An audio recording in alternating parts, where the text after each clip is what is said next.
अस्सलामु अलैकुम वरहमतुल्लाहि वबरकातुहू। तमाम किस्म के हम्द सना बड़ाई और किब्रियाई सल्ला वहदहु ला शरीक के लिए लायक ज़ैबा है, जिसने मुझे आपके सामने आने का मौका इनायत फरमाया। प्यारे ग्रुप मेंबर्स, मैं डॉक्टर इब्राहिम ख़ान।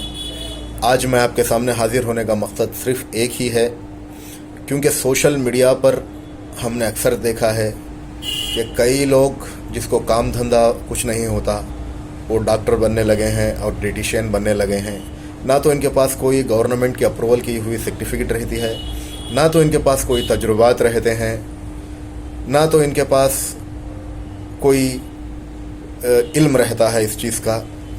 ऐसे ही टाइम पास करने के लिए, फॉलोअर्स बढ़ाने के लिए, पैसा कमाने के लिए फेसबुक पर, यूट्यूब पर, व्हाट्सएप पर छाए हुए हैं। तो इनकी हकीकत मैं बताने के लिए आपके सामने हाजिर हुआ। दोस्तों, मेरे पास बहुत सारे पेशेंट इस नुस्खों को अपनाकर बहुत परेशान हाल मेरे पास आए हैं। तो मैं आपको आगाह करना चाहता हूँ, अगर आप इन नुस्खों को अपनाना चाहते हैं तो पहले उन लोगों से 3 सवालात करें। पहला सवाल ये पूछें कि आपको इल्म सिखाने वाला उस्ताद कौन सी यूनिवर्सिटी से आप पढ़े हैं, आपके पास कौन सी सर्टिफिकेट है, ये सवाल कीजिए। दूसरा, ये दलील दीजिए कि आपने कितने लोगों को ठीक किया है और कितने लोगों को ख़राब किया है। और तीसरी चीज़ आप ये पूछिए, अगर मैं आपका नुस्खा अपनाने के बाद अगर मुझे कोई साइड इफ़ेक्ट आते हैं तो क्या आपके पास क्या इसका एंटीडोट है या नहीं। बहुत सारे लोग आए थे कलौंजी का कषाया लेकर मेरे पास, डॉक्टर साहब इसको पिया तो लूज़ मोशंस हो गए, कोई दवाई दीजिए।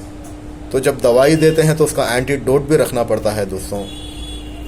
तो हम 5-5 साल 6-6 साल पढ़ाई करके लोगों को इलाज करते हैं, और कभी कभार अग्रवेशन साइड इफ़ेक्ट आता है तो इसका एंटीडोट भी हमारे पास होता है। होम्योपैथी के अंदर अल्हम्दुलिल्लाह साइड इफ़ेक्ट्स तो नहीं हैं, कभी कभार अग्रवेशन आता है। जब भी अग्रवेशन आता है तो हम उसको एंटीडोट दे देते हैं तो वो सेटरेट हो जाता है। इसी तरीके से एलोपैथी के अंदर भी कोई एलोपैथी की मेडिसिन नहीं जमती है तो डॉक्टर को कहने से वो एलर्जी की दवाई दे देता है, बाद में दवाई खाने को कहता है। इस तरह का एक तरीक़ा, एक प्रोसीजर होता है इलाज करने का। और हम पेशेंट की हिस्ट्री लेते हैं पहले, क्योंकि पता चले कि इसको क्या चीज़ जमती है, क्या नहीं जमती है। ऐसे ही नहीं हम उसको दवाई दे देते। तो मैं सारे लोगों से आजिज़ाना गुजारिश करता हूँ, ख़ासकर मेरे ग्रुप के मेंबरों से, अगर आप कभी भी इस नुस्खों को अपनाना चाहते हैं तो जिसने आपको नुस्खा बताया उससे ये 3 सवालात कीजिए। और कोई जानकारी हो तो मुझे कांटेक्ट भी आप कर सकते हैं, इंशाअल्लाह मैं आपको जवाब देने के लिए हाजिर हुआ हूँ। और एक बंदा यहाँ तक के कह दिया कि कितने भी बीमारियाँ जिस्म के अंदर क्यों ना हो, पीपल के झाड़ को अगर आप पीठ लगा कर बैठते हैं तो पीपल का झाड़ सारी की सारी बीमारियों को खींच लेता है। और उसी बंदे ने कहा कि हार्ट के वाल्स अगर बंद हो जाएँ, पेशेंट नीचे गिर जाए हार्ट अटैक होकर, तो उसको 1 चमचा लाल मिर्च गर्म पानी में डालकर पिलाकर और यहाँ दबाने को कह रहा है।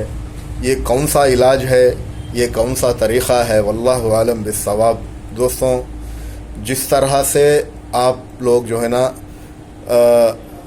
हर चीज़ पर तहक़ीक़ करते हैं, हर चीज़ अच्छी बुरी जानकर उसको अपनाते हैं, तो सेहत का मामला है दोस्तों सबसे बड़ी अल्लाह की नेमत है।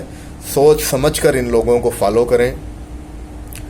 और मेरे 3 सवालात अगर आप करेंगे तो उनकी असलियत बाहर आ जाएगी खुद ब खुद, तो इसमें कोई शक व शुबा नहीं। यही मैं आपसे बताने के लिए हाज़िर हुआ। आप मुझे दुआ में याद रखिए। बारकल्लाहु फ़ीकुम। अस्सलामु अलैकुम व रहमतुल्लाहि व बरकातुहू।